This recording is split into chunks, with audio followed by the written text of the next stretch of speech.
and I don't know how to get out now that I'm not with you. No. Another ball, another night, another friend of a friend. Again and again, again and again. I can't even see the around. Why'd you have to leave me heartless? Baby, you're my biggest problem. Even when it's still right on, I started and it's early in the morning. Maybe it's still better than you. Why'd you have to leave me heartless? Heartless. Why'd you have to leave me heartless? Heartless. Girl, I love you through and through. I put you through lows. Arguments about who and who. I'm focused on me and you. I know when the love is real, but also when the love is gone. Hit me out on how you feel. Tell me now what's going on. Again and again, again and again, another one for friends. Again and again, again and again. Why'd you have to leave me heartless? Baby, you're my biggest problem.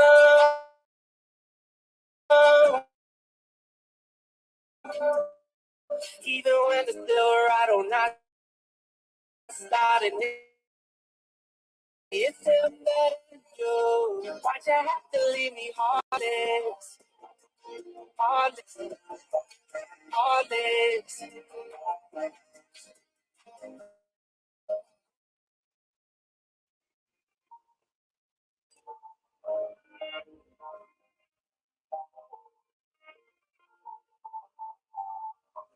Why'd you have to leave me heartless? Baby, you're my biggest problem.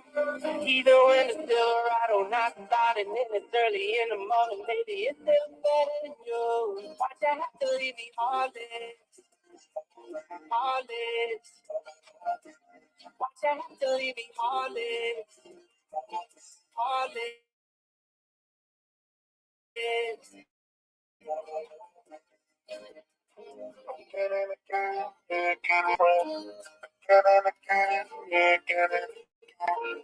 I can't even see the bottom.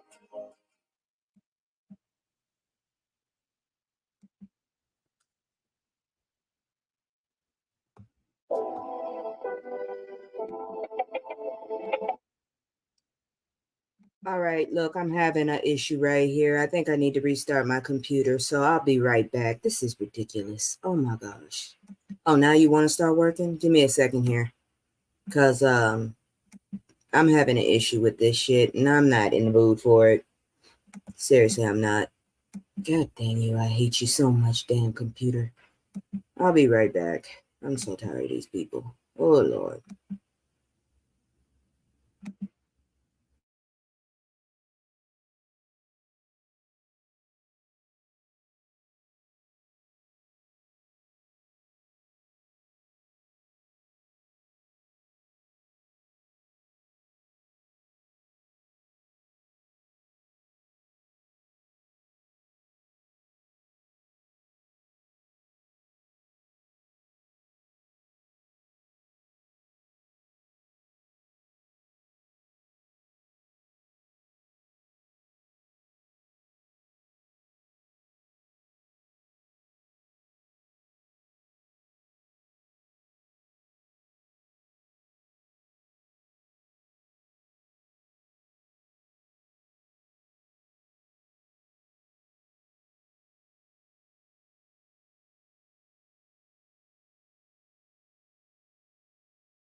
I don't know. Okay. I don't know if y'all heard what the hell I said. But it still stands. Don't come for me. This is all secondhand. I've already reported my shit.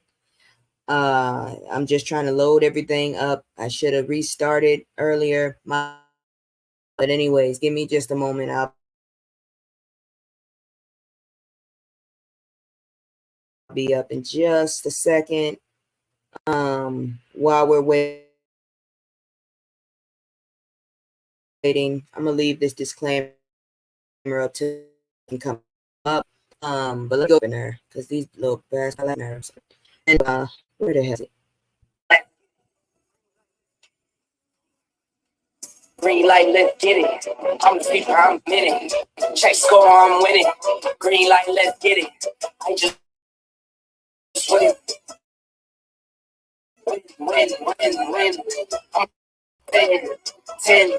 To get my everything up. It's been a tough week. I ain't even gonna lie. Some shit's gone well, some shit hasn't. You will have to excuse me. I'm trying to get up as it is. I promise you, it sounds like getting on my last nerves. Oh, okay. You know what? I'm just gonna go straight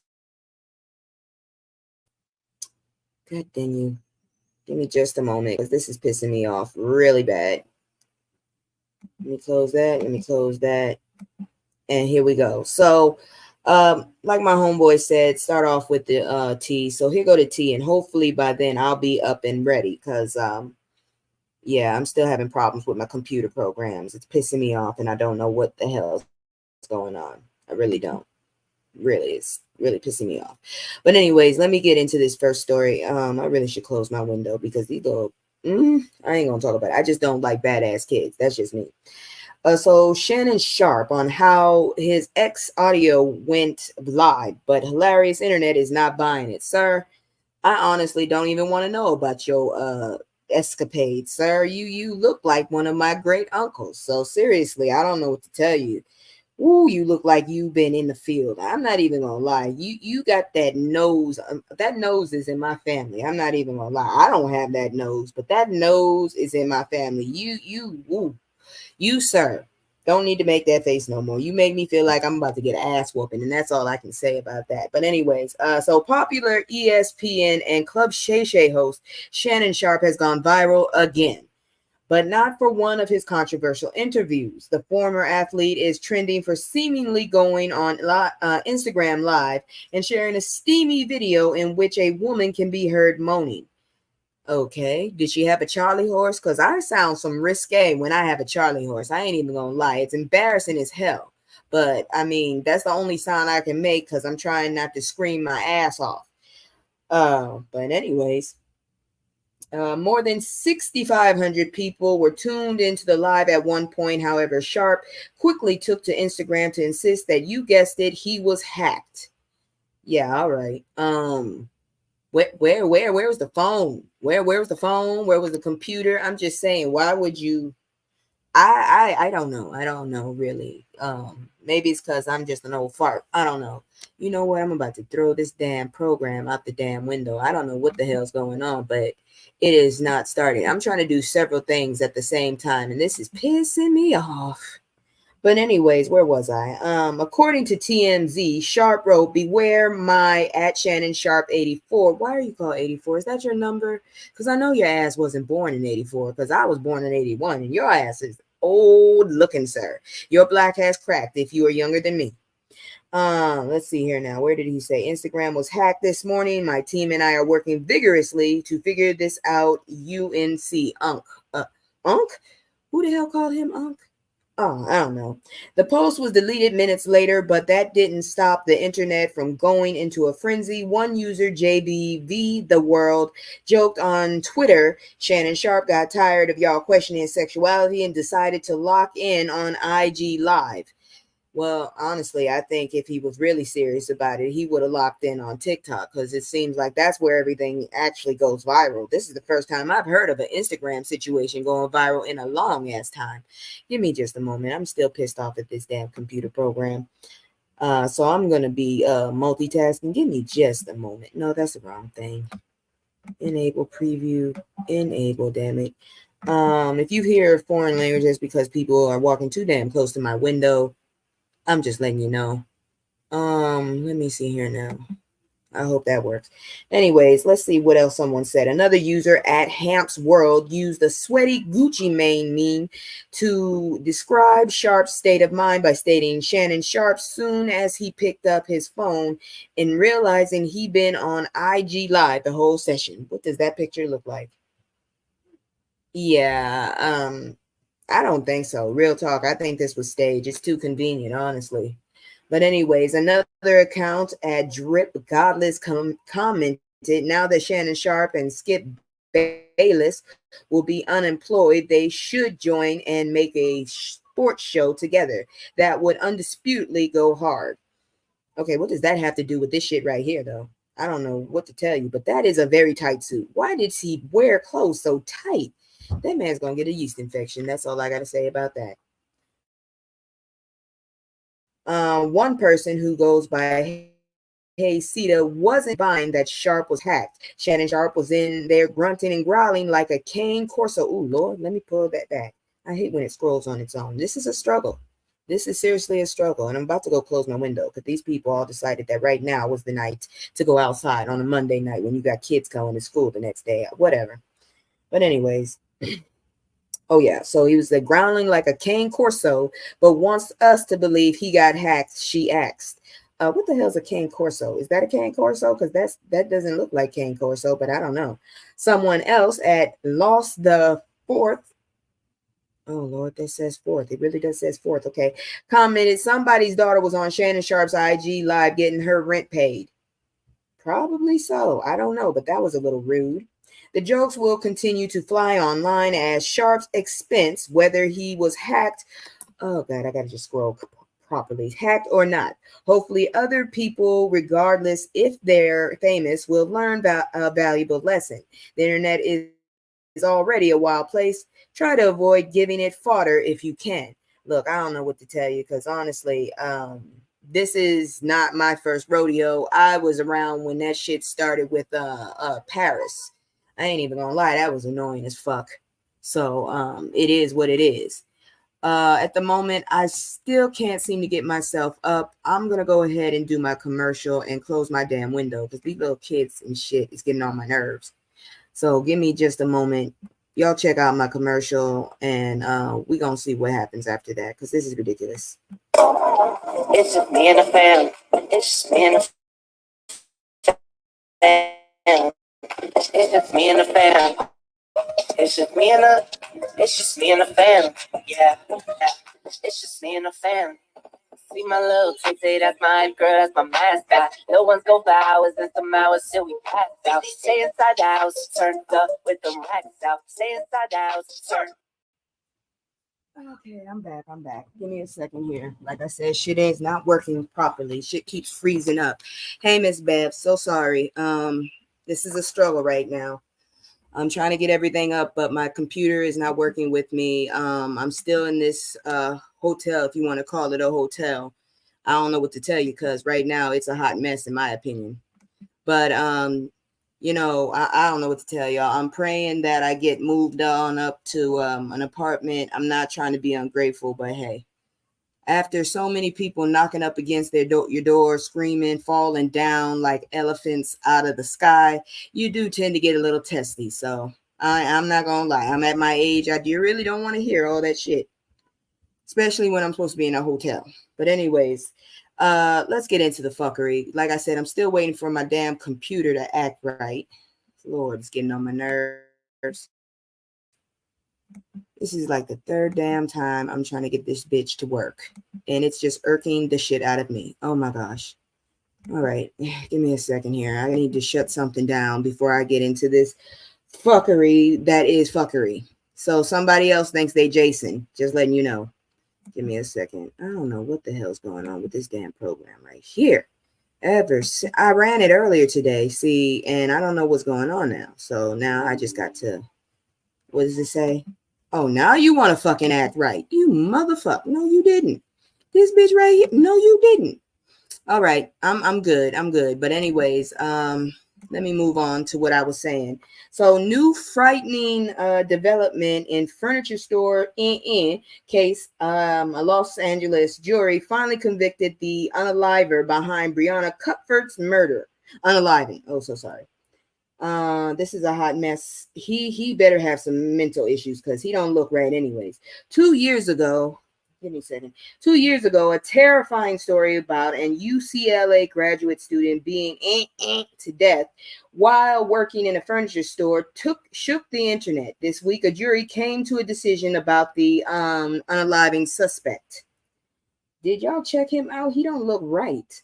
On January 13th, 2022, prosecutors say 24-year-old Breonna Cuthbert, an architectural design student, worked alone in Croft House in Hancock Park when 34-year-old Sean Smith entered the store. The Los Angeles Police Department said messages from Cuthbert's phone showed her texting a friend that afternoon saying she felt uncomfortable about Smith's presence, though the friend did not immediately respond.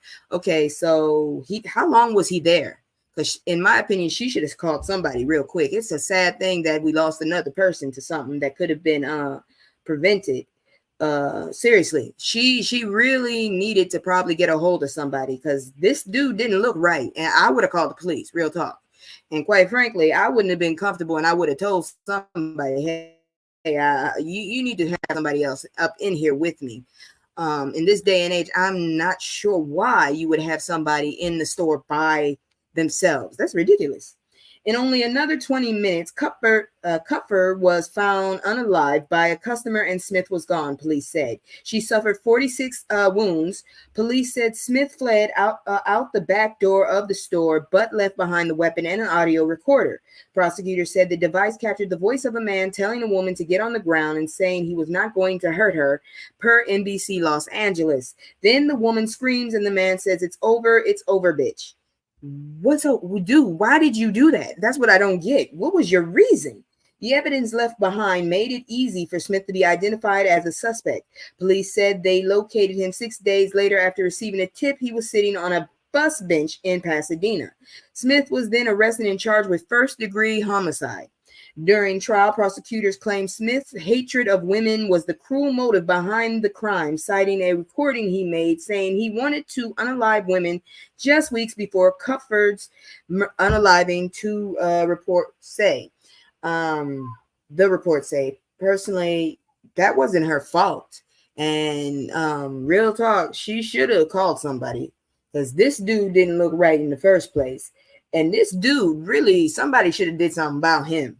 Because I personally would have called somebody just because he's outside, dude. You don't look right, okay? And in this day and age, I've become a hater, okay? You can call me a snitch all you want. If you don't look right, I'm calling somebody to at least come look at you. I don't give a damn if they arrest you. Just come look at this motherfucker. So I'm not the only one that sees this shit. That's all I'm saying.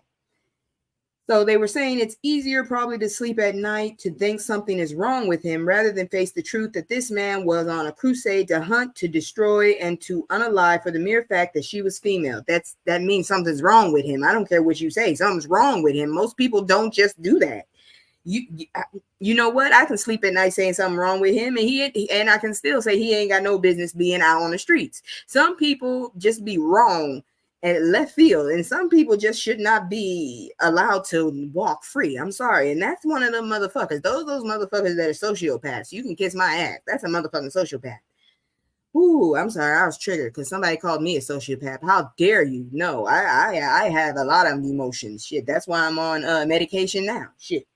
Prosecutor Habib Balian via NBC LA. The defense argued Smith's crimes were not premeditated and insisted the case gathered such drama attention because of race. I don't give a damn what race you are. That dude don't look right. He could be white. He could be checkered for all I give a damn. The man didn't look right in the first place. I don't think he should have been on the streets. I don't think he should be by himself. I think someone should be looking at him. I don't give a damn if that's just their practice. Just watch this motherfucker. That's all I need you to do. Just watch him. Anyways, the defense already, I already said that. However, Tuesday, the jury took less than 24 hours to come back with a guilty verdict. Look, I'm pro-black, but if something's wrong with your ass, something's wrong with you. And something's wrong with this motherfucker. He faces life in prison upon the conviction, but a judge will decide his fate after determining his sanity at the time of the crime, the report says. I don't give a damn if he's batshit crazy. That motherfucker needs to be somewhere locked up. I don't care if it's a padded room or a jail cell. This motherfucker don't need to be out free. That's all I'm gonna say. I don't give a damn what race he is. Go look at this motherfucker. He could be white with blonde hair and blue eyes. He don't look right, okay? This motherfucker should have never been able to go near her. That's all I gotta say. I am all the way pro against people unaliving people. I don't give a damn what race. I've never been a kill whitey person. I've been a more leave me the hell alone person, okay? That's all I got to say. But here I am. Yeah, I feel this way. I feel like I'm in a damn prison. That's all I can say. But shit, at least I got a roof. So God bless that. And hopefully, if these people act right, I get my paycheck soon and some back payment so that I can finally get into an apartment that I don't have to pay all this fucking money for. Because, you know, the choices you make in life, that's all I can say. But anyways, hopefully, if you like what I'm doing, if you like my material and shit, please do like, share, subscribe. I am trying to get to another 100. If I could get to 200, I will cam up again. To show y'all, yes, I am a real black person before anybody starts thinking I'm a white chick like they did the last damn time. I am all the way black. This is my skin tone. I actually took this skin tone from the goddamn photo of me. All right. Now, my lips ain't this damn red, but my eyes are pretty damn pink. That's all I can say. And my hair is black, as you see by my roots. Okay. So I pretty much look like this. I just don't have prison clothes like this. I wish I had a shirt kind of like this. Real talk. I ain't even gonna lie, but the shorts, hell no. But anyways, let's get into some more fuckery because it just ain't right. I ain't gonna even lie. This shit ain't right. Emotional content. So here's what we know about Justin Robinson's fatal police pew pew. Oh Lord Jesus. So this was reported on the 12th. I do apologize. I went through some ego humbling, like embarrassing shit this past week, and I just couldn't come online on Wednesday. I just couldn't because it was just too embarrassing. Even I have a rock bottom where I just can't do it no more, and everybody deserves some level of dignity, in my opinion. But anyways, this young man here, activists are calling for justice in the unaliving of Justin Robinson, a 26-year-old violence interrupter who was unalived by DC police, CNN reports. Robinson, 26, was fatally pew-pewed on September 1st after police responded to reports of a car crash at a McDonald's drive-thru. Authorities released body camera footage showing the moments surrounding Robinson's fatal police pew-pewing. Officers found an unresponsive Robinson with a firearm in his vehicle. That doesn't make him a criminal. Ugh. Which was stopped in mid-drive-through after the crash. In the video, Brian Gilchrist, one of the two officers who had been put on administrative leave pending an investigation, could be heard discussing how to approach the suspect with his colleagues. It was a car crash. What the hell? Go call an ambulance. So what we need is deadly coverage and extraction, Gilchrist said. When Robinson woke up, officers commanded him to keep his hands off the weapon. Robinson then appeared to roll down his window. Hands up, Gilchrist yelled. At one point, Robinson appeared to reach out of the window and grab one of the officers' weapons. How the fuck did he do that? Why were you standing that close? I'll pew-pew you in the effing face. What is with y'all and shooting people in the face, please? Why does it always have to be in the face? Can you shoot someone in the shoulder, please? Jesus. Anyways, said Gilchrist, and another officer then opened fire against Robinson, unaliving him. It wasn't proportionate to, okay, give me a minute. I can't read today. It wasn't proportionate to pew-pew him 10 times, and the actions of MPD escalated the encounter, Robinson's family attorney said in a statement. This was police brutality. Gilchrist and Vasco Matias Another officer involved have both been put on leave amid the investigation. I bet it's paid. Robinson's family attorney said the victim was a violence interrupter with Cure the Streets, a public safety program that aims to reduce force multiplier violence. He always had a smile, Robinson's sister said. If anyone ever see him, and it really says, if anyone ever see him and it's time to depart, they'll say, I love you, and he'll say, I love you more. I don't know. I honestly don't know. I don't know why the police were that damn close to him, where he was possibly allegedly able to grab a weapon, but at the same time, dude was in a crash. So I would be calling the ambulance to cover my ass. I'm just saying. But the bullshit ain't over. We got another one because this one right here is just sick and dark and all kinds of twisted. And I hope somebody, I'm gonna pay attention to this one even more because I'm gonna need somebody to look at this shit because I can't be the only one to feel like, how the fuck are y'all able to do this? Cops launch probe after residents bring back hanging in town square. After residents say bring back hanging in town square. What the fuck is wrong with these people? Y'all need to blow up that town if that's the case. If you got people like that's what they want, you need to blow that town up to kingdom come because that's full of demons. California police have launched an investigation after a resident called for bring back hangings in town square to fix and what?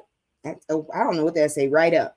According to Mercury News, interim Anadoc police chief Brian Addington said police are probing the individual's racist comments as potential criminal or terrorist threats.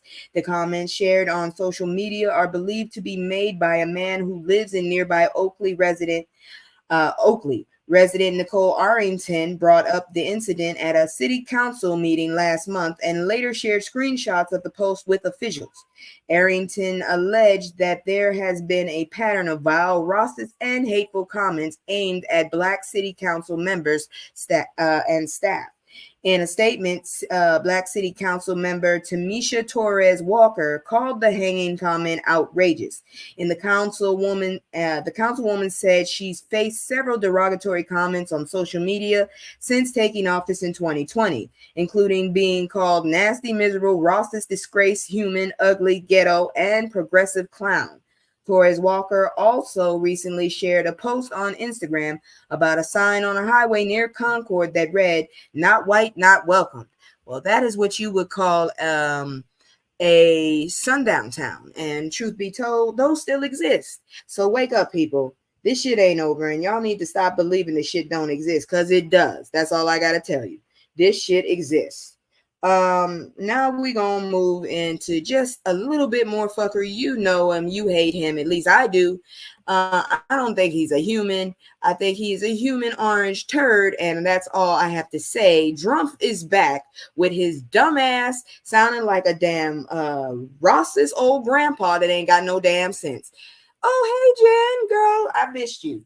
But Drumpf is back, y'all. He is back. Oh God, somebody help me, because this dude right here, I just can't. God dang it, he get on my nerves. And then the smoke got me. So Springfield Haitians face racist attacks following Drumpf and Vance's comments. And y'all already know, if you ain't watching yourself and you don't look a certain way, you're already gonna get clumped up into this group. Even if this shit is wrong, you gonna get clumped in this group because your skin is the same tone. That's all I gotta say. All of this shit is wrong, but even innocent bystanders gonna get thrown into this shit. Ain't even got shit to do with this. Truth be told, it shouldn't even exist. This is some stupid shit. This is when stupid Rosses open their mouths. So Haitian families in Springfield, Ohio say they are under attack following false claims spread by former president and current felon Donald Drumpf, with an F, and his running mate J.D. Vance, the creepy dude that looks like he's auditioning for the next body, what is it? Invasion of the Body Snatchers, the pod people. Yeah, that's what he looked like. According to Haitian Times, some Haitian families kept their their children home from school due to safety concerns following Tuesday's September 10th presidential debate, where Trump falsely claimed the Springfield immigrants are abducting and eating pets. Look, damn it, I'm from Boston, the 1980s, 1990s, Roxbury, when apparently it was the most insulting thing to call a black person Haitian when they weren't. And that wasn't because of Trump. It was just ignorance altogether. So believe me, I've seen the shit. People get jumped when there's a fucking consensus that agrees to be ignorant. So y'all need to knock this shit off, because I seen it once and I don't want to see it again. Because I'm going to tell you right now, I met a Haitian girl. I didn't even know she was Haitian until someone told me. And then apparently I didn't even know it was an insult to be Haitian until someone told me. So I don't understand the whole concept of it, real talk. But if you're an asshole, you're an asshole. And that comes in every fucking race. I'm just saying. Let's see here now. She says, we're all victims this morning. A Springfield resident of 6 years told the outlet they're attacking us in every way. The same resident, who wished to remain anonymous in fear of retaliation, said her vehicles have been vandalized multiple times. She added cameras to her driveway and reported the incident to the police to no avail. That's when you get a dog in your yard, a dog that don't like folks but you. That's when you get someone that don't want to be fucked with unless you got food for them and you part of the family. You know what I'm saying? Go get yourself a Rottweiler. Anyways, it says, I'm going to have to move because this area is no longer good for me, she said. I can't even leave my house to go to Walmart. I'm anxious and scared. I'm anxious and scared when I'm in Walmart. Oof. Over the past few months, nearly 20,000 Haitians have settled in Springfield. Is Springfield that damn big? God dang, that's a lot of folks. Several families have said anti-Haitian sentiments have gone viral. A now debunked claim was originally made last month at Springfield City Commission meeting by resident Anthony Harris, I hope I ain't related to him, who alleged that the Haitian immigrants were slaughtering park ducks for food. Shit, I do that. Duck is delicious. I don't know what you're talking about, especially Peking duck. Oh my goodness. Anyways, video of Harris's allegation was spread on social media, further shared by national figures including Charlie Kirk, that's an asshole, Elon Musk, that's an asshole, and the GOP vice presidential nominee, that's a pod person. Trump added fuel to the flame by mentioning the false claim during Tuesday's debate like a grandpa against Vice President Kamala Harris. Springfield police confirmed they've received no reports of anyone abducting or eating pets. Springfield City's manager also said the false allegations are distracting from the city's real issues. Who has money for a pet? There you go. That's an issue I want to know. However, the misinformation has led to Springfield Haitians facing attacks on social media and in real life. Philistine, I'm not joking. That's what the name says.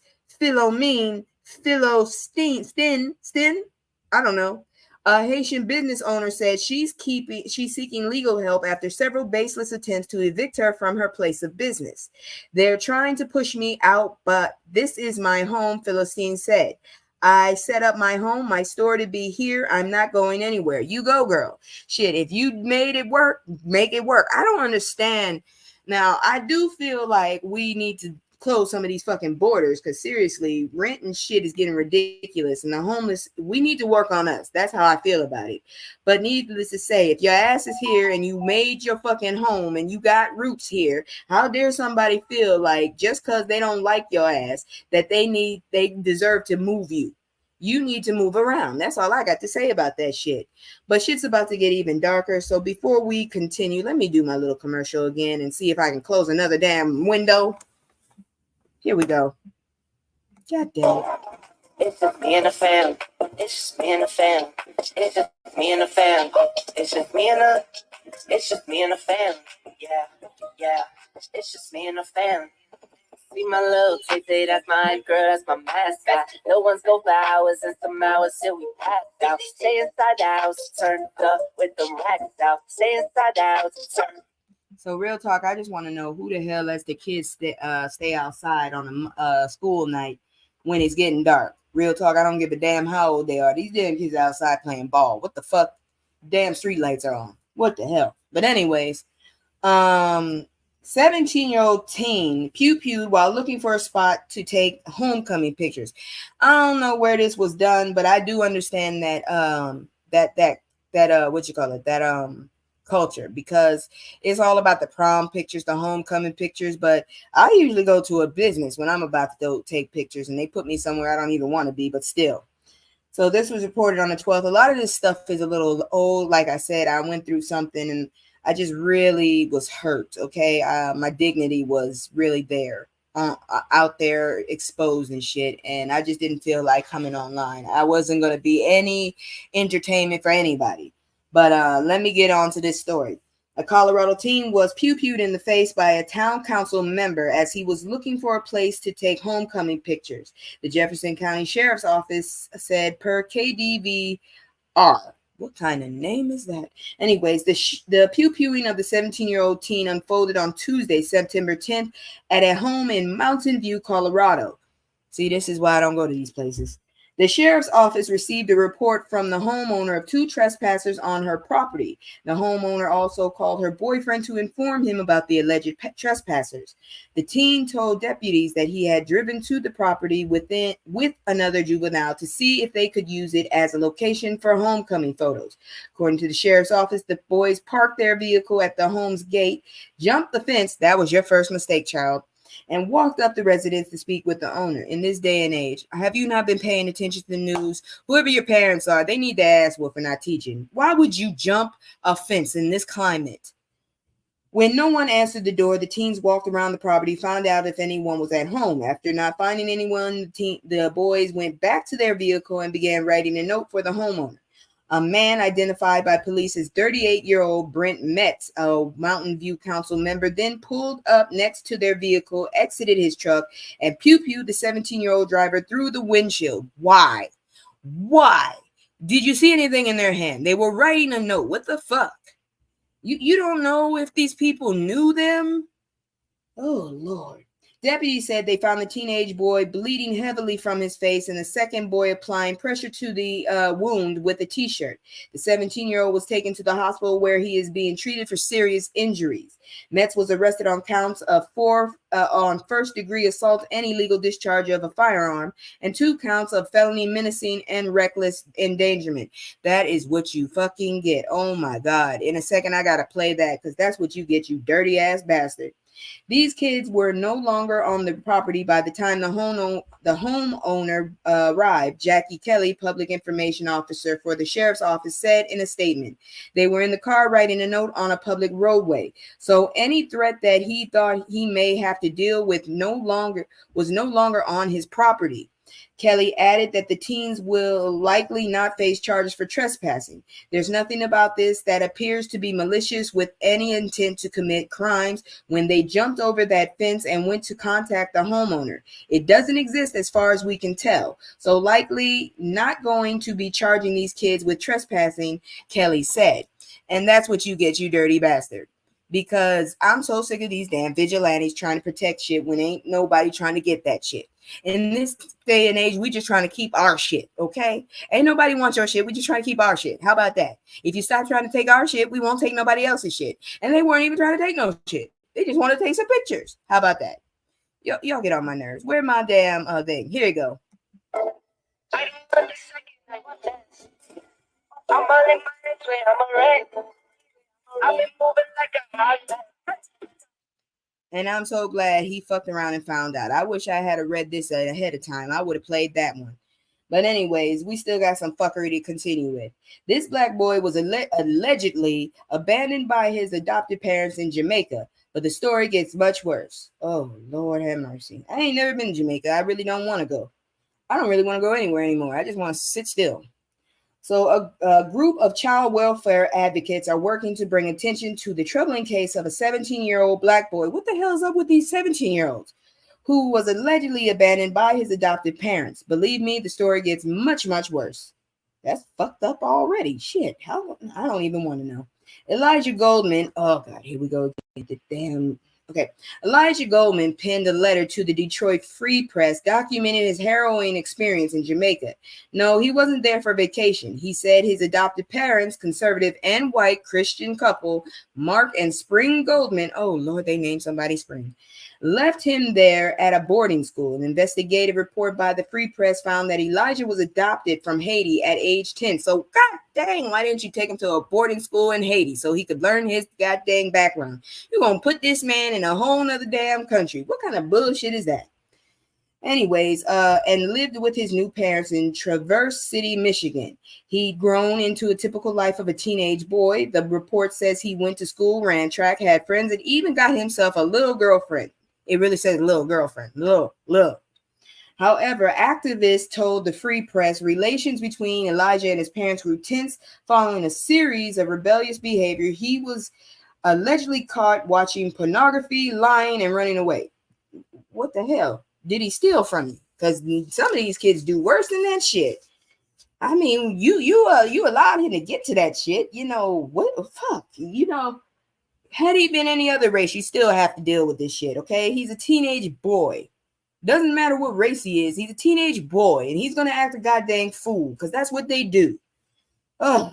The Goldmans then allegedly forced him into several boarding schools. The last one, where he was sent in September 2023, reportedly left him begging for his life. What did you send him to? The goddamn Guantanamo Bay?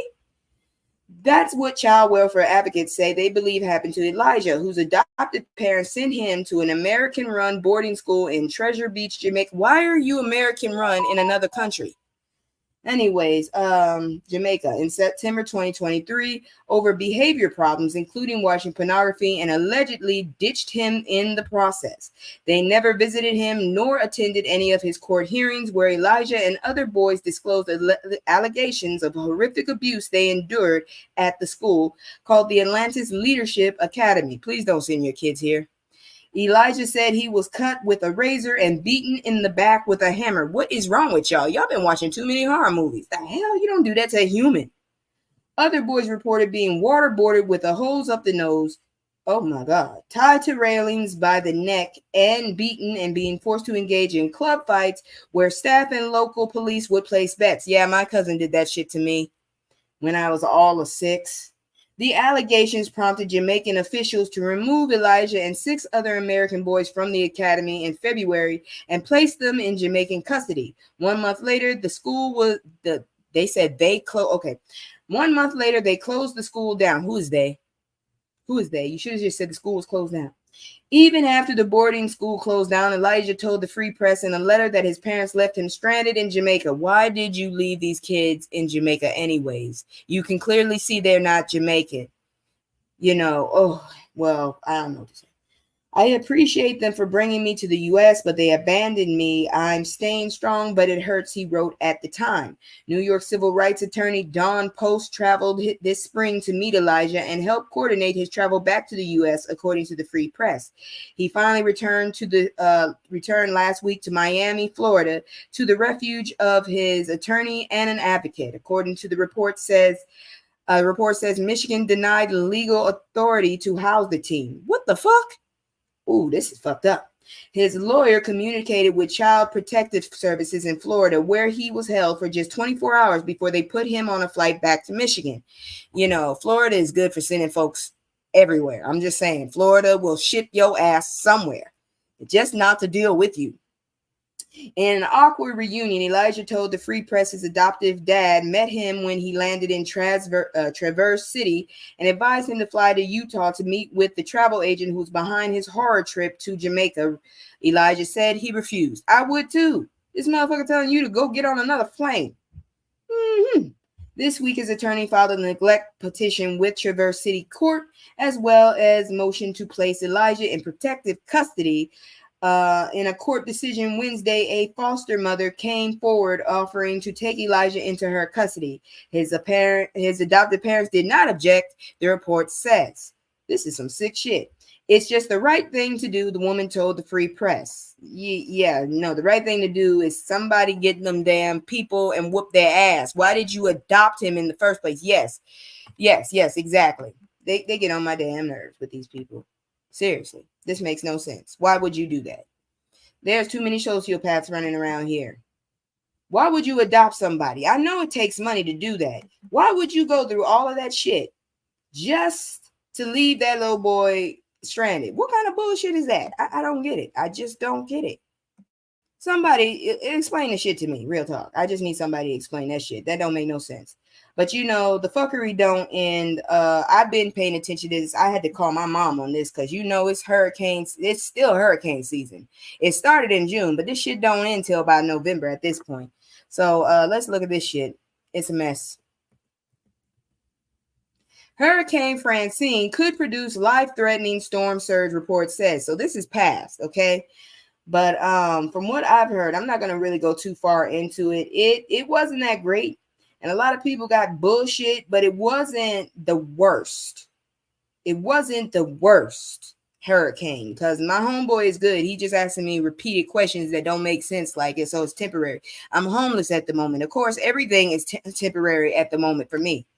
But from what my mother said, it did not reach like Alexandria, which is mid, what you call it? It's mid fucking Lake Charles, not Lake Charles, Louisiana. So it wasn't that bad. It actually started to go to Texas, which is weird as hell. But that's neither here nor there. As y'all know, the past week, 9/11 anniversary. So we got a little educational moment here. Y'all check this out, and I'll be right back. Where the hell is it? Yeah, so many, hey, so many, yeah, so many shits, yeah. So many lies, look in my eyes, they know I'm the truth, you know that. Knocking them down every time I step in the booth. We ain't gotta lie, they know we the vibe, we living in proof. It's young content, shoot my life a movie, I live in a spook. Ain't no sticking around, I'm on the move, I'm checking the dudes. Yeah, it's only us two, so you know we copping that cool. We on the roof, smoking dope, look at the view. Yeah, we used to chill on the stove, now we out here breaking the news. Shit, you.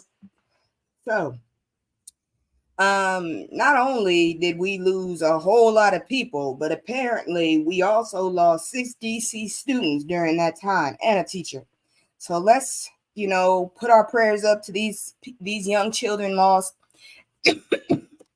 Excuse me. But that won't be the only memorial we doing today. Rest in power, James Earl Jones and Frankie Beverly. That's my mom's generation right there. She loves that music. I ain't getting sued, so I ain't playing no music. I'm sorry, it ain't happening. Anyways, so this was reported on 9/11. So let's not forget some people that, were passed away that really shouldn't have. So today we remember the 6 DC students and teachers who were unalived on 9/11 while on a plane for a field trip. 23-year-old Leckie Elementary School teacher Hilda Taylor and student Bernard Brown, Bertie Backus Middle School teacher Sarah Clark, and student Asia Cottom, and Ketchum's Elementary School teacher James Mr. D, and student Rodney Dickens were all chosen for a trip to California to study ecology alongside National Geographic Society researchers per Fox 5 DC. Their plane Flight 77 was hijacked less than 35 minutes into the field trip. At around 9:37 a.m., the plane hit the Pentagon, unaliving all passengers. I ain't even gonna goddamn lie. I actually went under the Pentagon. There was a mall. I don't think it's there no more. The DC students and teachers were among roughly 3,000 people who were unalived during the terrorist attacks that were carried out on September 11th. Keep scrolling to find out more about these victims. And here go these babies. We lost these babies and these teachers. That's a hot mess right there. They didn't even have a chance. My prayers go out to the parents. That has to still hurt. I know it has to still hurt. So Hilda Taylor was a veteran teacher to 6th grade students at Leckie Elementary School. As Sierra Leone native, Taylor, who was a mother and grandmother, immigrated to the U.S. to create a better life for her family. Bernard Brown was one of 3 11-year-old children who were unalived in the 9/11 attacks, was described as a student who kept teachers on their toes at Leckie Elementary School. The student was progressing in his academic work, which is said to be one of the reasons he was chosen for a field trip. A lover of basketball, Brown aspired to play professionally one day. I don't know about your dreams, sir, but you shot high. That's all I got to say. Sarah Clark, a 6th grade teacher at Backus Middle School, started her career in teaching at DC public schools in 1965. God dang. At the time of the terrorist attacks, Clark was reportedly engaged to be married and was a mother of 2. How old was this woman? Asia Cottom 11 was newly enrolled at Bacchus Middle School, where her father was a coach and classroom aide. Teachers said Asia was kind-hearted and always eager to help her fellow peers. There goes another one that we probably could have used. The nutcases in this world. James D., I ain't saying his name, is a father of three, was a father of three, a fifth grade teacher at Ketchum Elementary School. He was described as a person who would always arrive early and leave late. Well, that's a dedicated man. Rodney Dickens, 11-year-old Dickens, was an honor roll student at Ketchum Elementary School. He was known as a role model to his two younger brothers and loved to watch professional wrestling. That's a damn shame, and I don't know what else to say about it. I hope this is the right face. Yes, good. It's really sad that we had to lose those young minds, and I hope that if reincarnation does exist, that they were all able to come back in a much easier life. I don't know what the hell I did in my life, cause shit.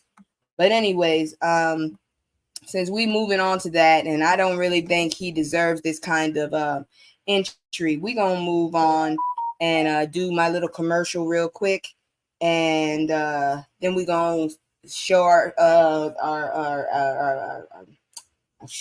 show our respect to those that aren't here. So let's check out my little commercial, and then I'll be right back.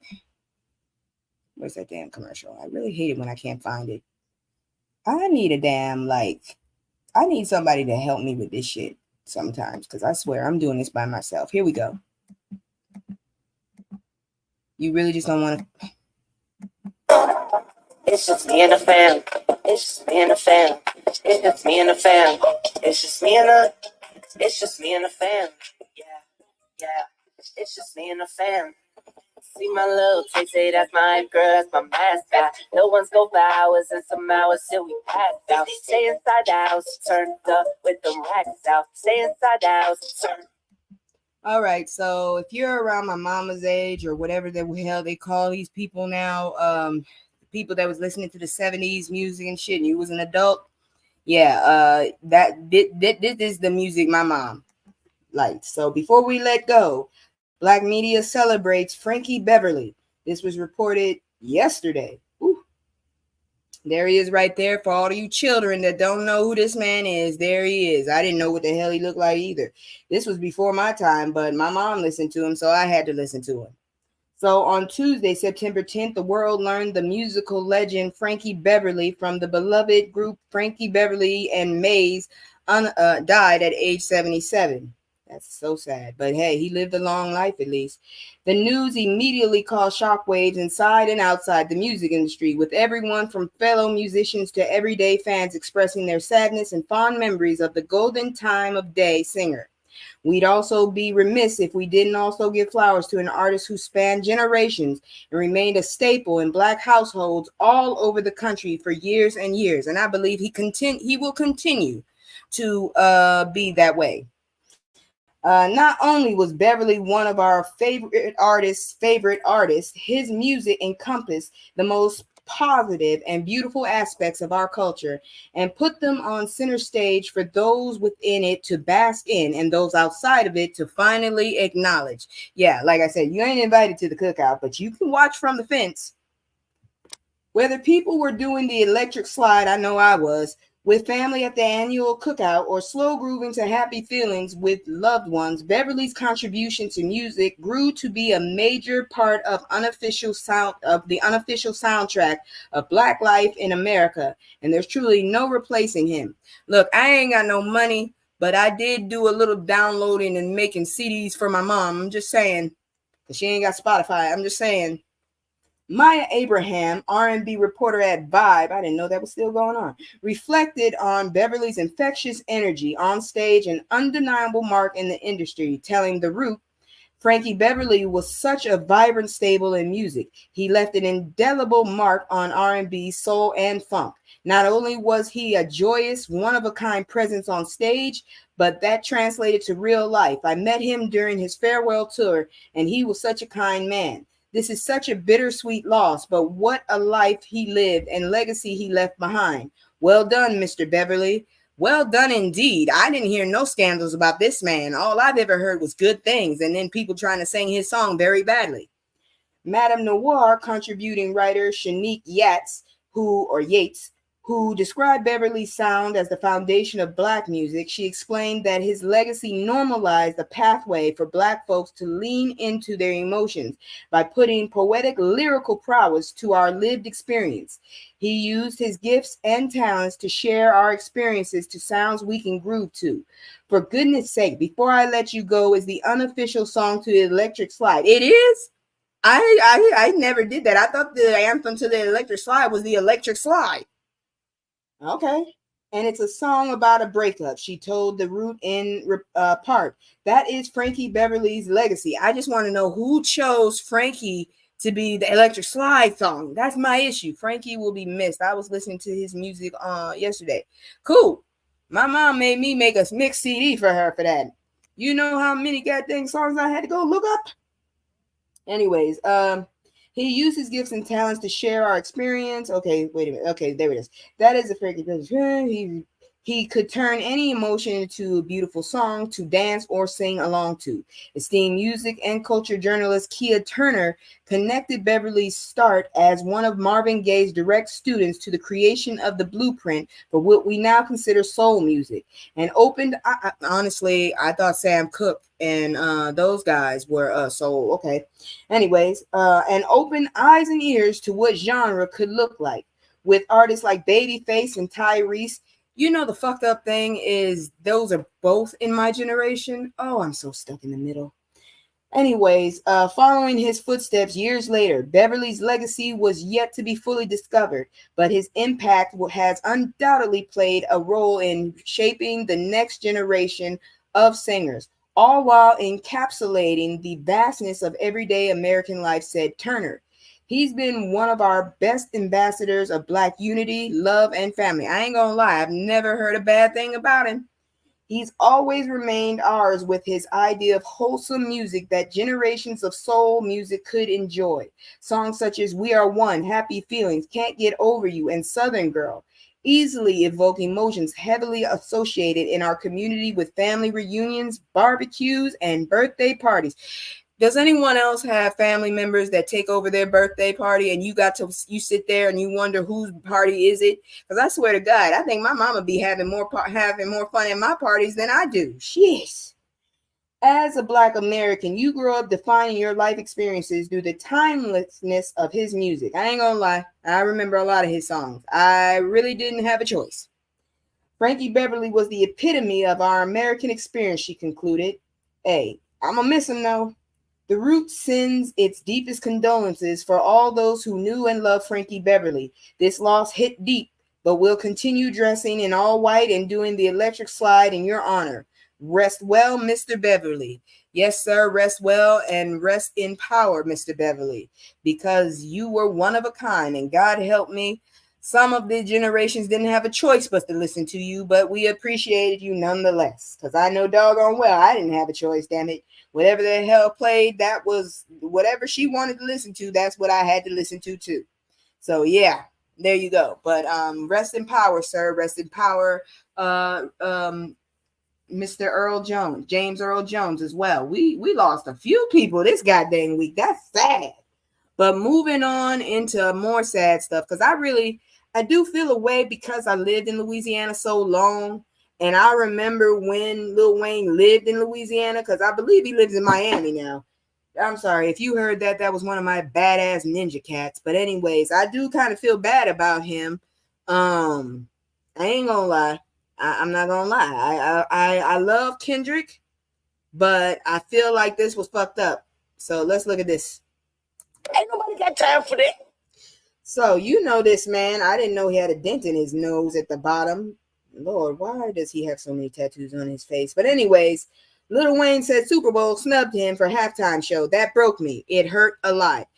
Lil Wayne, I didn't even know you were making albums no anymore. But real talk, I do feel like they snubbed you. And do you have titties or are those pecs? I can't tell. That is a very uncomfortable looking shirt. That's all I got to say about that.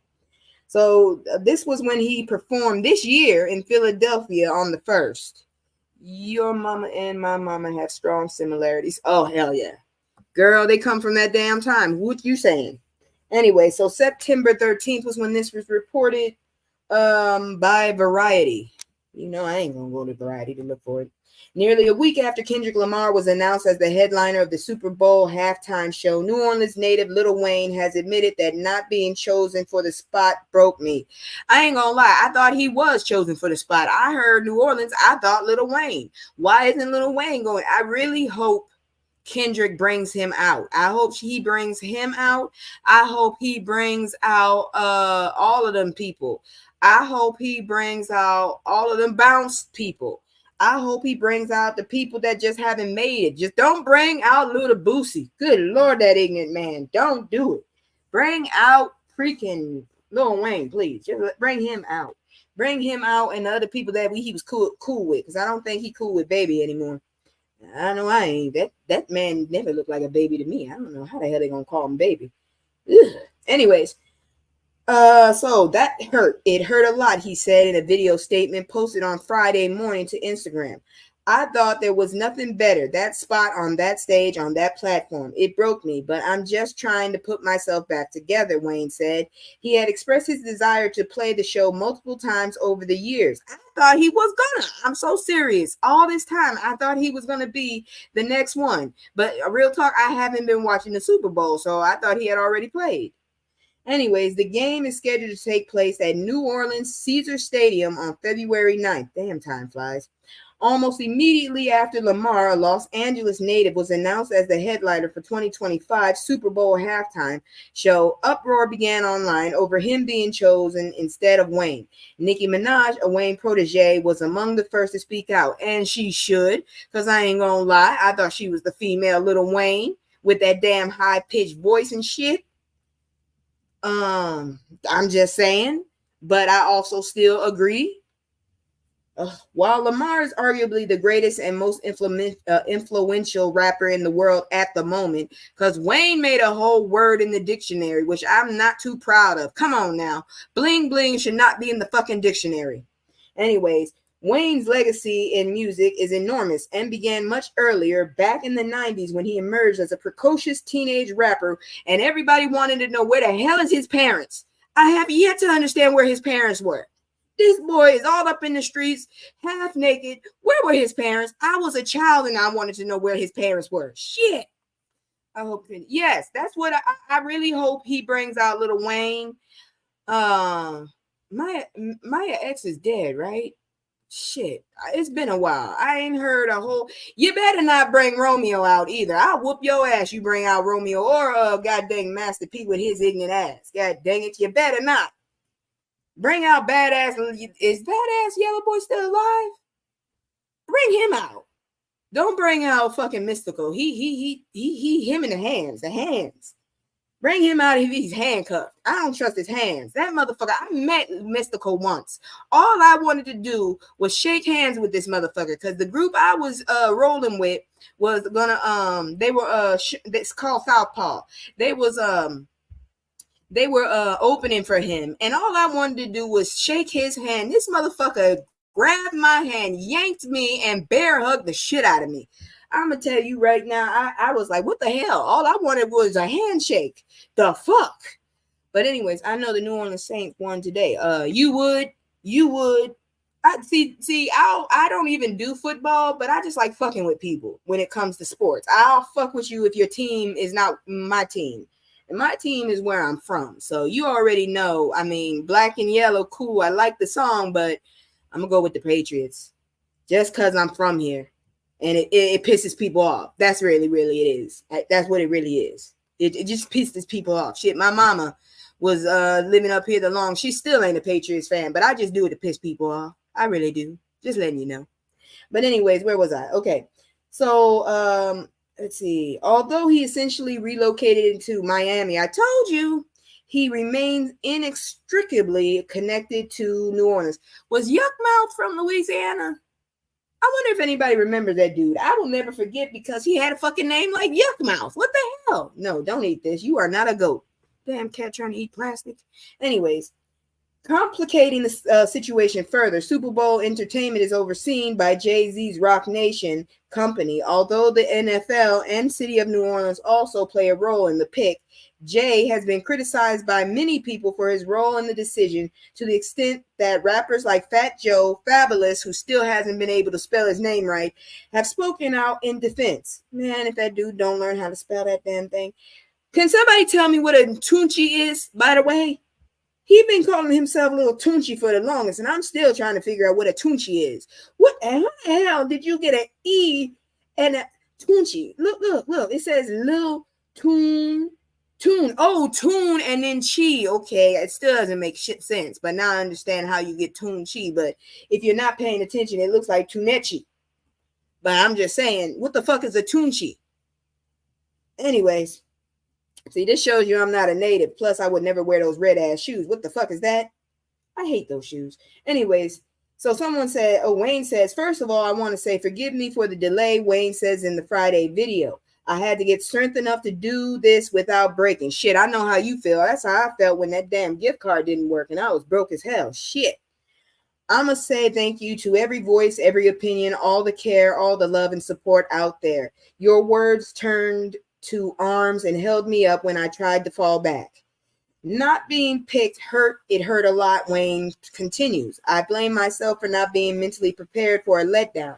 Shit, I'm let down. I like Wayne's music from time to time. And I mean, Louisiana, I just think, he should have been the first choice. And then maybe Lamar could come in after him. I'm just saying, like, can't Lamar open for LA when they go to LA?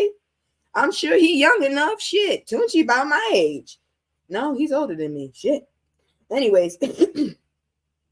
So also he said, for just automatically mentally putting myself in that position, like someone told me that was my position.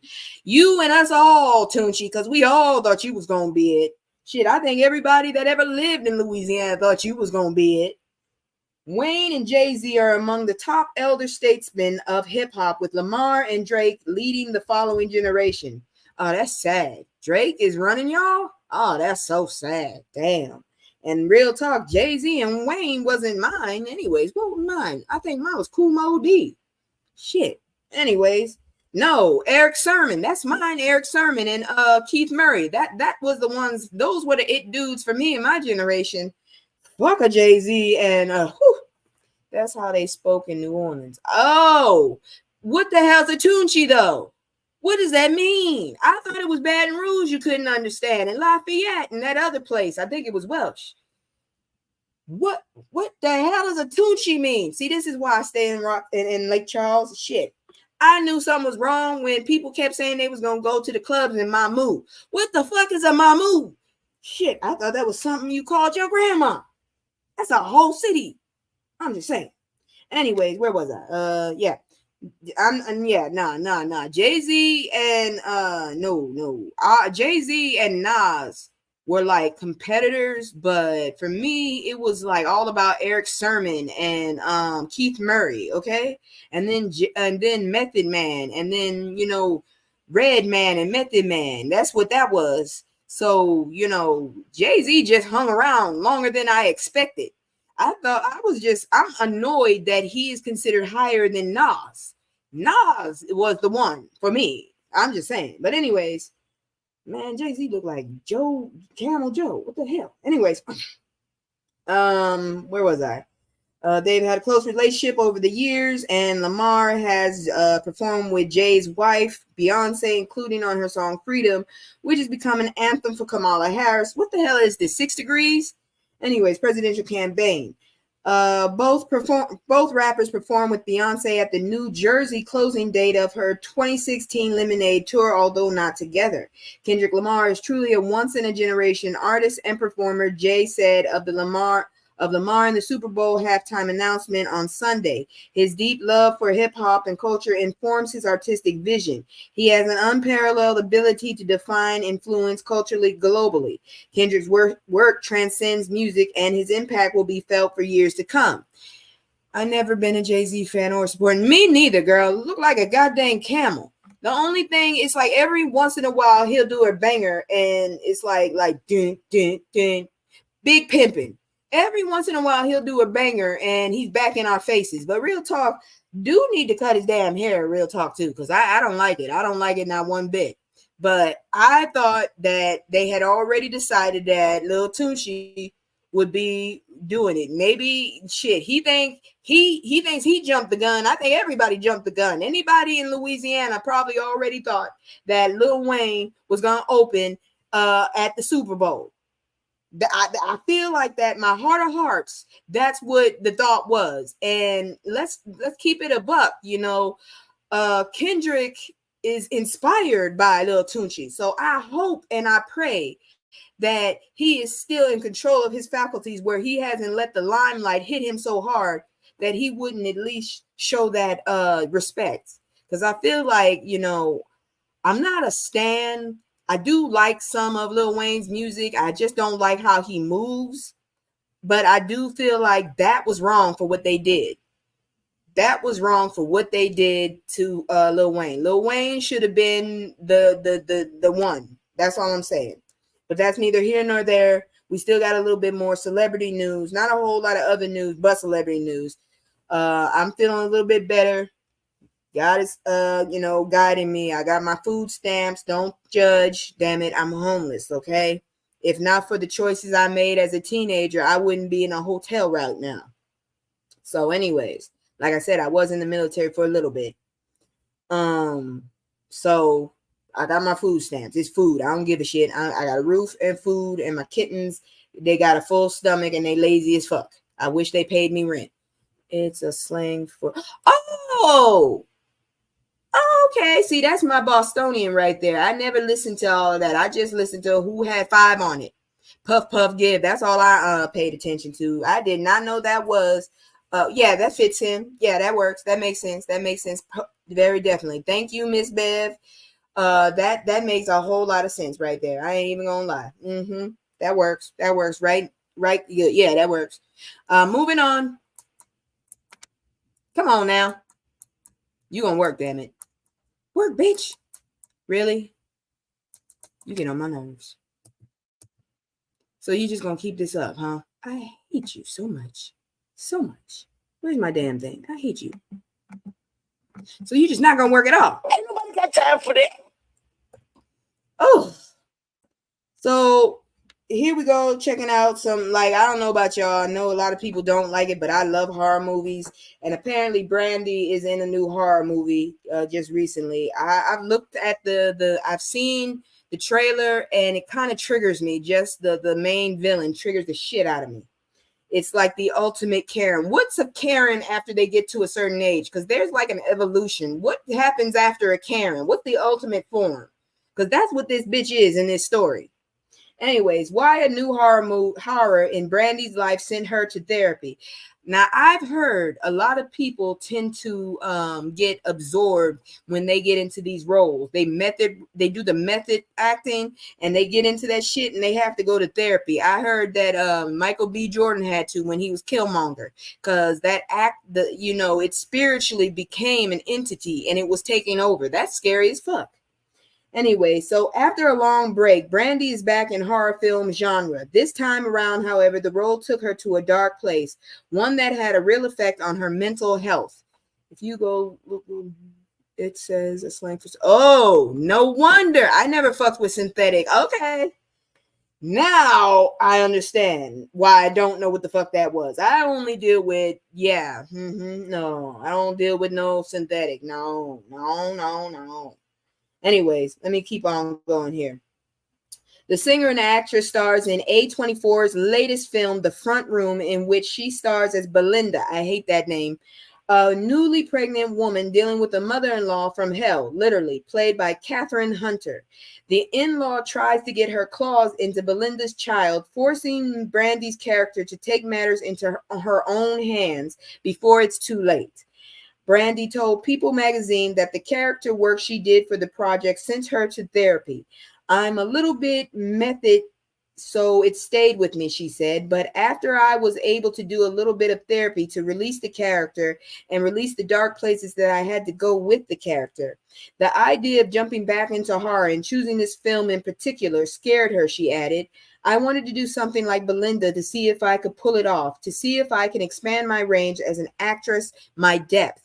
No, ma'am, I don't do horror movies if I can help it. Well, girl, this is what happens to some actors and actresses. I don't know what to say. I don't know if it's taking it too far or if that just shows dedication. But Brandy's up there on the list, along with Michael B. Jordan, getting into these roles. The Front Room is Brandy's return to horror following her return in the popular 1998 film I Still Know What You Did Last Summer. Since her character famously survived that film, she expressed interest in returning to the Last Summer franchise as the film series is set to get the reboot treatment. If y'all don't quit rebooting these damn movies, shit, it ain't even been 40 years yet. I heard some things about it, she said to Entertainment Tonight last month, so hopefully so.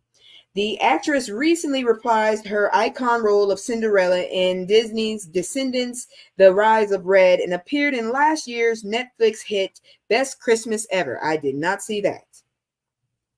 I don't even think I even knew she had a movie out then. Well, that's it for her. Shit, I don't want to go any further down. That was getting weird. Yeah, but I've heard a lot of actors doing that shit, and that's scary. That's scary when you lose yourself into a fictional character. I don't know if y'all ever heard of this thing. It's called a tulpa. And a tulpa is supposed to be like this creature created from spirituality and belief. Like you literally like think of this person to the point where it actually becomes like a manifestation, a solid manifestation. That is scary as fuck. And if that's what they try to do and shit, you know what? This whole thing of losing yourself in these kind of roles is terrifying. That's all I got to say. It's terrifying. But before we move on any further, you know what I got to do. I'm about to do my commercial, and then we will be going into the next story because we still in the celebrities. Let's check this one out though. Let me go. Like I said, if you like it, if you like what I do, please hit the like button. If you don't, well, tell me what you'd like me to change. I might actually do it if you come at me straight. All right, here we go. One day. I hate this so much. It's just me and the fam. It's just me and the fam. It's just me and the fam. It's just me and the. It's just me and the fam. Yeah, yeah. It's just me and the fam. See my little Tay, that's my girl, that's my mascot. No one's go for hours and some hours till we pass out. Stay inside the house, turn up with them racks out. Stay inside the house, turn. All right. Hold on. Give me a second. All right, I'm back. So we still in celebrity news. And the question is, and I'd like to know because I'm starting to see it too a lot. Why are dark-skinned black girls being erased in TV and film? It happens every 10 years. They try to get rid of us every 10 years. In December 2023, an AI study spearheaded by the Gina Davis Institute on Gender and Media, GDI, in partnership with Google Research, found that screen time for darker-skinned actresses had increased by 9% over the last 12 years. However, if we were to take a look at the current slates of primetime streaming, blockbuster movies, and even daytime programming, it likely wouldn't reflect that finding. Halle Berry has a scary movie. Yeah, I've already checked it out. I'm interested in it, but it takes me a while to get to these movies nowadays, especially with the shit I'm going through. Anyways, to be clear, Hollywood has made strides in its endeavors to promote more diversity and inclusion in TV and film. Successful shows like Insecure, Blackish, Atlanta, Empire, Scandal, All American, Queen Sugar, Snowfall, Power, Abbott Elementary, and Bel Air are all proof positive of that. They fucked up that damn show. Bel Air is weird as fuck. I refuse to watch it. I don't like it. Anyways, but when it comes to solid representation for actresses of a darker hue in more nuanced leading roles that lie outside of the funny, sassy, angry friend, hypersexualized friend, down on her luck friend, or the struggling mother trope. See, this is why I won't have a kid yet. The offerings are slim for actresses under 30 specifically. The opportunities they receive in comparison to the ones offered to actresses of lighter hue and or those who identify as biracial are alarming. For what it's worth, this isn't a drag or criticism to sisters with lighter melanin, but it is a call out to the industry that seems to only want to use them as forms of representation for Black women across various mediums.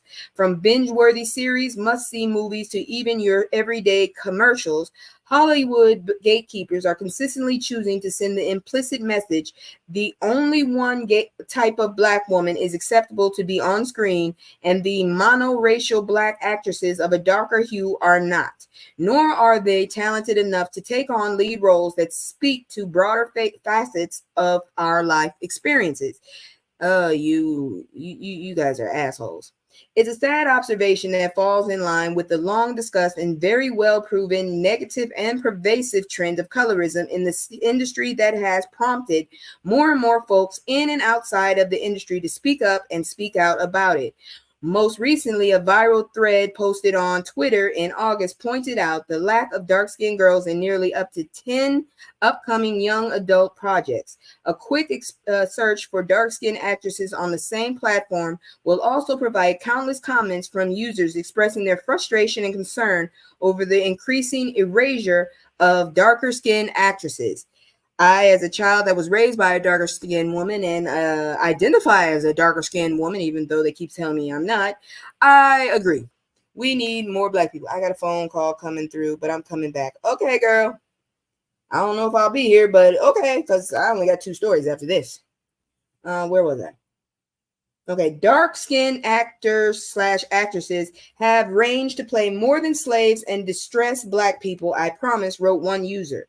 We really need to talk about mediocre light-skinned actresses accepting roles in movies depicting actresses that were dark-skinned, then turn around to talk about the lack of representation dark-skinned women in movies.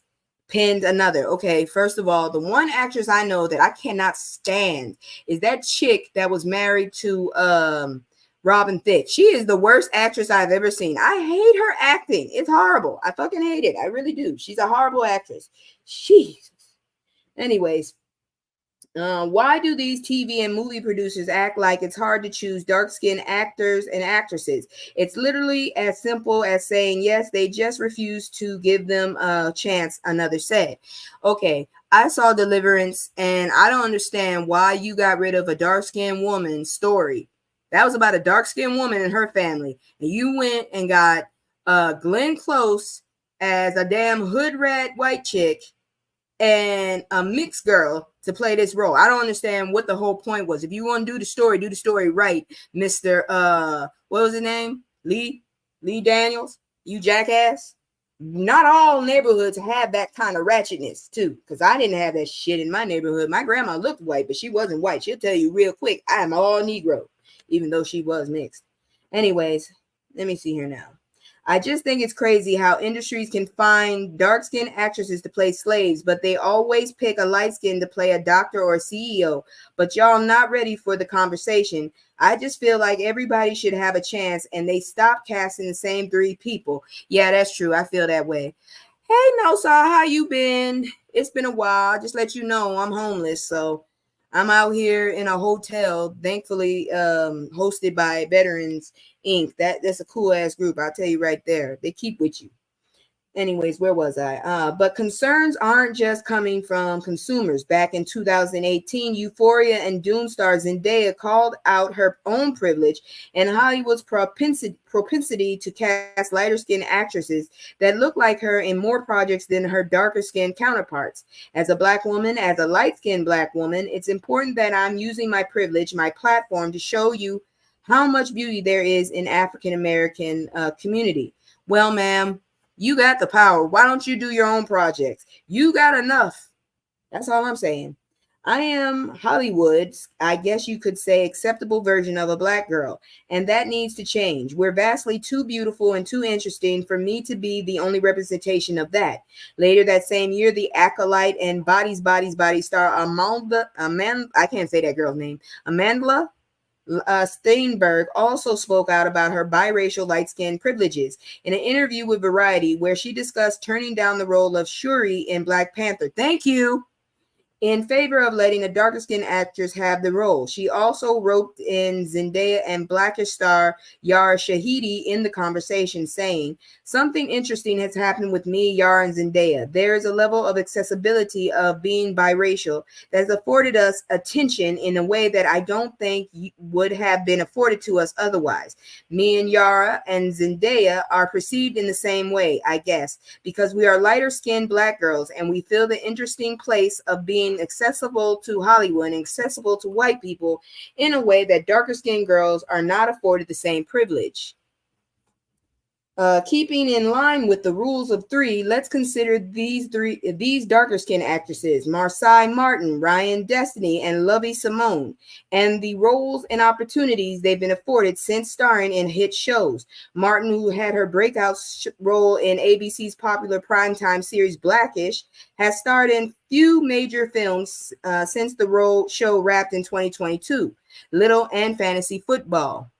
But has mostly been doing voiceover work. This is in spite of the fact that she's super talented and made history as the youngest Black producer ever and youngest person to ever executive produce a film. Let's not even talk about how her own coming of age show that pitched for Disney Channel, namely Saturdays, that featured a cast of mostly darker skinned girls, got canceled after only one season. That's fucked up. Destiny, an uber-talented singer, alone landed her breakout role in Lee Daniels' Star back in 2016, but the show only lasted 3 seasons before it was ultimately canceled. And while she did land a recurring role in season 3 of Grownish and is set to star as the lead in the upcoming sports film The Fire Inside, she's been relatively absent from the screen. Simone, whose breakout role in OWN's highly successful series Greenleaf back in 2016, should have made her a household name, but she hasn't been given much airtime either. And while she did initially find some success after the show went off the air in 2020 by starring in shows like Prime Video Selah and The Spades, The Craft Legacy, and Apple TV Plus's hit show Manhunt, released earlier this year, she, like Destiny and Martin, have not been afforded nearly as many opportunities like their light-skinned counterparts. What are we looking here? Okay. This isn't to negate the successes of fellow brown skin and darker skin actresses over 30 like Issa Rae, Keke Palmer, Viola Davis, Lupita Nyong'o, Regina King, Gabrielle Union, and others. But even when we consider them, plus others like Aja Naomi King, Deborah Ayorinde, Danielle Brooks, Ashley Blaine Featherson, Antoinette Robertson, Gabrielle Dennis, and Michaela Cole, we don't see them nearly enough in comparison to those like Zazie Beetz, Tessa Thompson, Laura Haria, Alexandra Shipp, Zoe Kravitz, Taylor Russell, and Zoe Salonda. I don't like Salonda ever since she said she wasn't Black. And that's no shade at all. It's just facts. I'm telling you, I can't find a damn interview, but I promise you, over 10 years ago, that heifer sat up there and said she wasn't Black. She was Latina. Woo! While the fix to this issue seems to be fairly simple, hiring more dark-skinned girls and women in nuanced and leading roles, I'm not sure what more it'll take to get the Hollywood machine to wake up and realize how much of a disservice they have done and are continuing to do. It's beyond time for the beauty in our culture. It's all its hues to be equally acknowledged, represented, and celebrated on screen. Anything else? Nope. Nothing else. But before I continue, let me go ahead and give a shout out. Y'all go check out No Salt's channel. This is the channel. Let me get that off there. There she is. Go check her out. She also has a web page. Very interesting information on recipes, what to cook, what not to cook, and how to avoid high blood pressure, aka hypertension. All right. So that's what that's all about. Go check out her page. We're about to move into the health part. So y'all get ready, because it's not a lot. We are at war. As record heat sweeps the U.S., some people must choose between food and energy. Yeah, who you telling? I didn't have to do it. I have had to do it. That's how I lost so much goddamn weight. I almost look like my damn avatar now. This was reported today. This woman right here, I know she's hot. Charlotte, North Carolina, during the heat dome that blanketed much of Southeast in June, Stacey Freeman used window units to cool her poorly insulated mobile home in Fayetteville, North Carolina. Over the winter, the 44-year-old mom relied on space heaters, which I'll probably have to do depending on where I end up. In both instances, her energy bill reached hundreds of dollars a month. Sometimes I have to choose whether I'm going to pay the light bill, Freeman said, or do I pay all the rent or food or not let my son do a sport. Yeah, I don't have a kid, but I know what she's talking about. I've had to make that choice several times a month. Whew. As regional field organizer for Power Up North Carolina, Freeman's job is to help people properly weatherize their home, particularly in the Sand Hills region where she lives and works, and where poverty and rising temperatures make residents vulnerable to the health impacts of climate change. If y'all are not familiar, I did do a report about the differences during the heat wave, even in the city where minorities live mainly. It's not good. It's not good. Even in New York, we suffer more. Let's see here now. Where was I? But Freeman's income is too high to benefit from the very services she helped others attain from the grassroots sustainability, clean energy, and environmental justice initiative. I know what you're talking about because it's ridiculous. People are going by your gross when they don't seem to understand the fucking government is taking almost half of your check before you even look at that shit. So could someone please tell me, how the fuck do you go by a gross fucking income? It doesn't work. You have to go by what the person is bringing home, honestly. And then let's look at the bills these motherfuckers have us paying. Jesus. How about you give me all my money back? I would really appreciate that shit.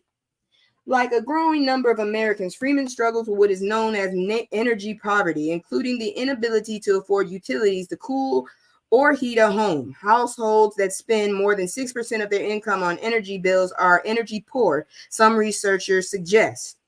I'm poor all around, really, right now, anyways. Energy poverty can increase one's exposure to extreme heat or cold, with rises to the risk of developing respiratory issues, heart problems, allergies, kidney disorders, and other health conditions. Ain't gonna lie, I didn't have no sinuses until I moved to Louisiana. My mama got all kind of goddamn allergies now. We didn't have that shit in Massachusetts. I promise you. Only issue I had was a fucking Persian cat on the shedding cycle. That's all I had the issue with. Then I moved down south and couldn't eat no damn shellfish and nothing without throwing up and unable to fucking breathe. Can't see shit. Anyways, energy poverty can increase one's exposure to extreme heat. Yeah, I already said that. Let's see here now. And the burden falls disproportionately on households and communities of color, which experience it at a rate of 60% greater than those in white communities. I'm not surprised. Why is it always like this? Public health and environmental experts say that as climate change continues to create extreme weather conditions, like building all those fucking plants down south, more policy efforts are needed to help vulnerable communities, especially during the heat waves. And if you let the fucking orange turd in, he's gonna let the EPA fall back. And all these lunatics that just want to make a buck, fuck the damn country, fuck the damn land, fuck nature, they're gonna do it. I'm just letting you know, because that's what happened to fucking Lake Charles when this motherfucker came in. I ain't never seen so many plants down there in my life. We about to be the second cancer alley. I'm not joking. Just saying. Energy poverty is just one example of how climate change can exacerbate existing inequities in our community, said Summer Tunizo, a spokesperson for North Carolina Department of Health and Human Services. Extreme heat is the number one cause of weather-related deaths in the U.S., a risk that grows as temperatures rise. Last year, 2,302 people in the U.S. unalive from heat-related causes, a 44% increase from 2021. In 1 week, in early July this year, extreme heat unalived at least 28 people, according to the Washington Post, based on reports from state officials, medical examiners, and local news reports. Yet, 1 in 7 households spend about 14% of their income on energy, according to RMI, an energy and sustainability think tank. Nationally, 16% of households are in energy poverty, and concluded an analysis co-authored by Noah Kittner, an assistant professor of public health at the University of North Carolina, Chapel Hill. Old, inefficient buildings and heating systems are prompting people to supplement their energy needs in ways that increase the cost, Kittner said. This heat hasn't been nothing nice at all. No, it hasn't. I thought I was going to lose it at one point. I was so glad it started to rain because of them hurricanes. But, we getting up there again, and that's fucked up because usually Massachusetts starts to get cool around this time. We be in that nice, comfortable 70s. No, girl, this week we going to be in 80 again. Pregnant women, people with heart or lung conditions, young children, older adults, and people working or exercising outdoors are most at risk for heat-related health concerns. High temperatures are also correlated with mental health issues such as self-deletion and severe depression. No wonder I've been upset. Yes, it did, girl. Yes, it did. I didn't really care for all that wind, but anyways, where was I? Okay. The location is another a risk factor. For example, in a historically Black community in Raleigh known as Method, temperatures can be 10 to 20 degrees hotter than nearby areas with more vegetation and less development. I told y'all that about New York. Said Lamisha Whittington, an environmental justice and clean energy advocate. Interstate 440 runs through Method, and the city stores shuttle buses there, often with engines running. Air pollution. That creates a lot of pollution that heats up the neighborhood, Whittington said. There's no land to soak up the heat.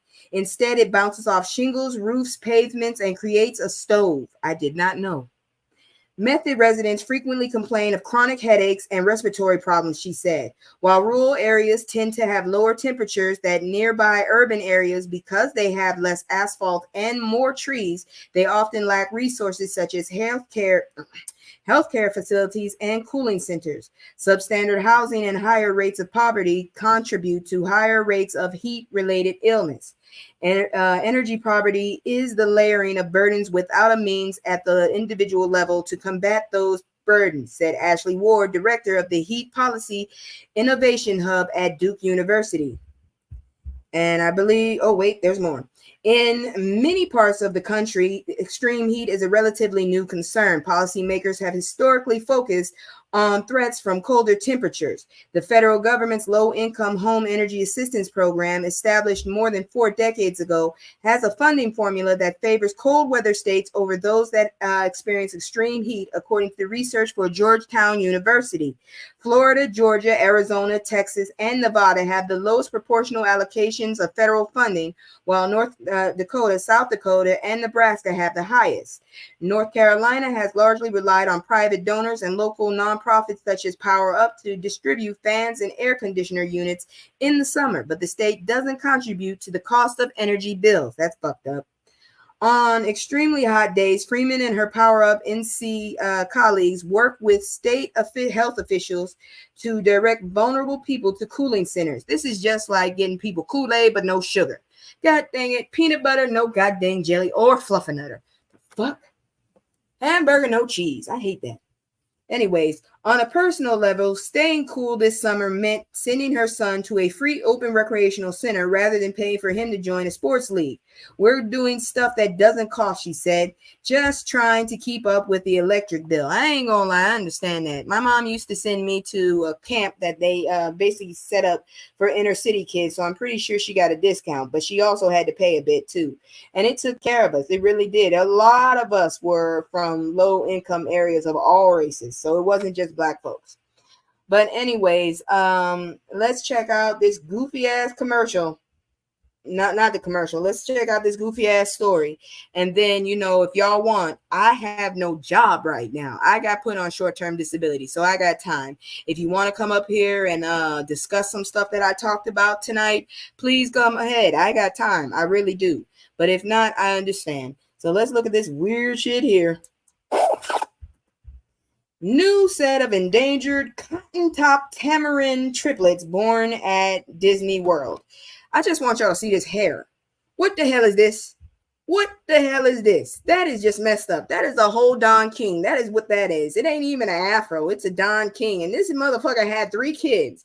Look at them fingers. God dang. So this chick had 3 kids.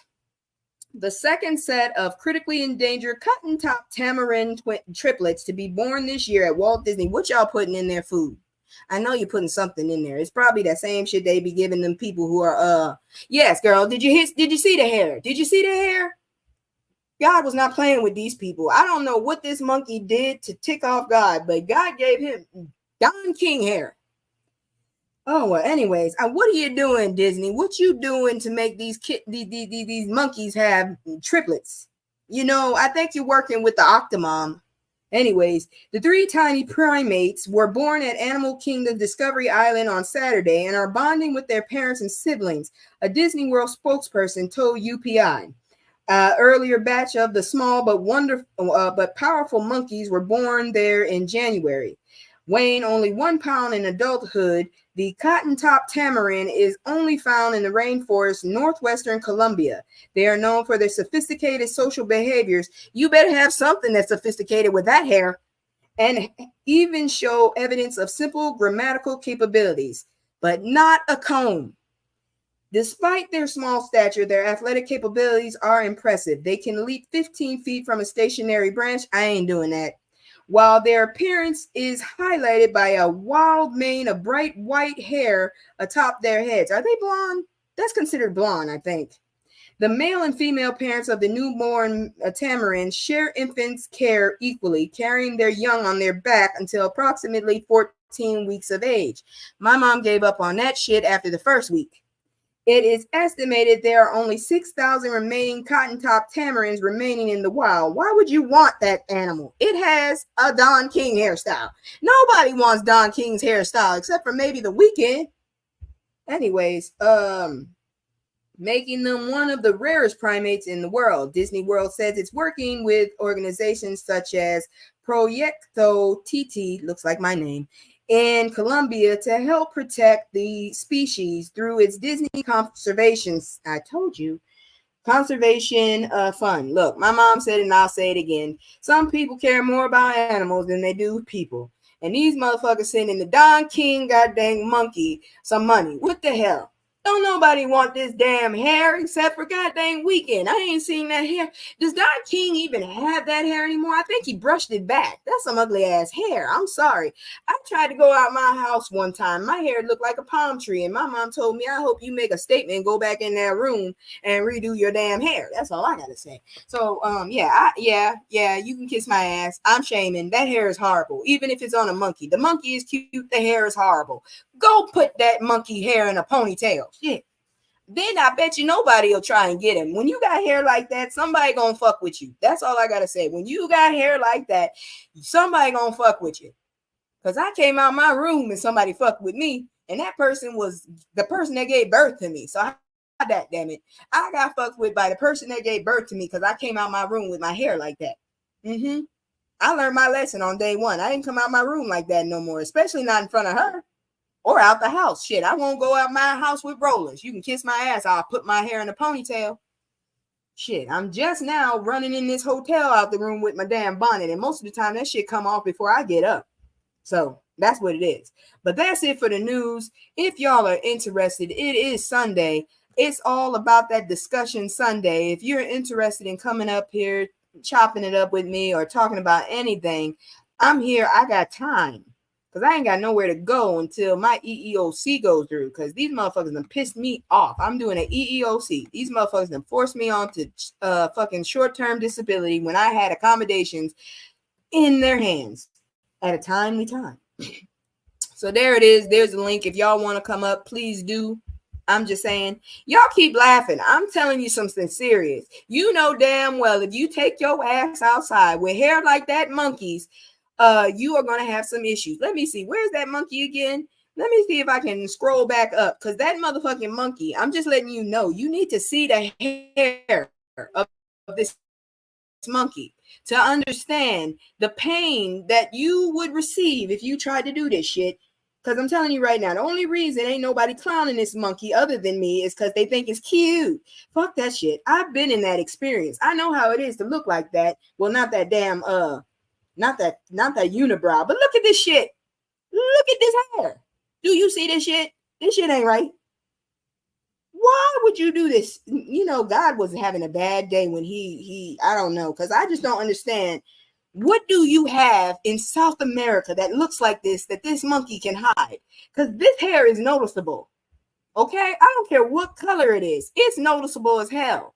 Y'all keep keying, but I'm just telling you right now, this is something that shouldn't have happened in nature, and they know it.